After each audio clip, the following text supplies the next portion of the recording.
هاد البسبوسه اذا جربتوها غتنسيكم في كاع الوصفات ديال البسبوسه اللي حضرتو. كتجي رائعه بطعم الحامض وكتذوب في الفم ذوبان.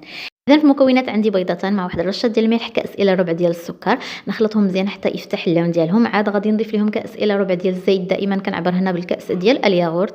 وغادي نضيف لهم ايضا هنا قشر ديال حامضه وحده مع كاس ديال الياغورت، الوزن ديالو 110 غرامات. انا درت هنا ياغورت طبيعي، بامكانكم ديروا اي نكهه بغيتو. وغادي نخلط ايضا مره اخرى. عاد غادي نضيف هنا كاسين يكونوا عامرين ديال السميد الناعم مع واحد الكيس ديال سكر، او عفوا كيس ديال خميره الحلويات مزيال 8 غرامات. نخلط ايضا خلطه خفيفه ونخليهم واحد المده ديال دقيقه. عاد غادي نفرغهم هكا في المول. الفول عندي كيسخن على درجه حراره 150 من الاسفل للاعلى دائما. نخرجها وهي سخونه، نسقيها بالسيرو اللي غادي نخلي لكم المكونات ديالو اسفل الفيديو مع المكونات طبعا.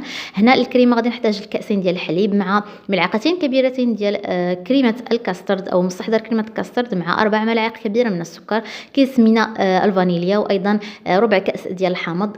نخلطهم اولا على البارد حتى ينسجموا، نوضعهم على النار مع التحريك المستمر حتى نحصل على هذا الكريم.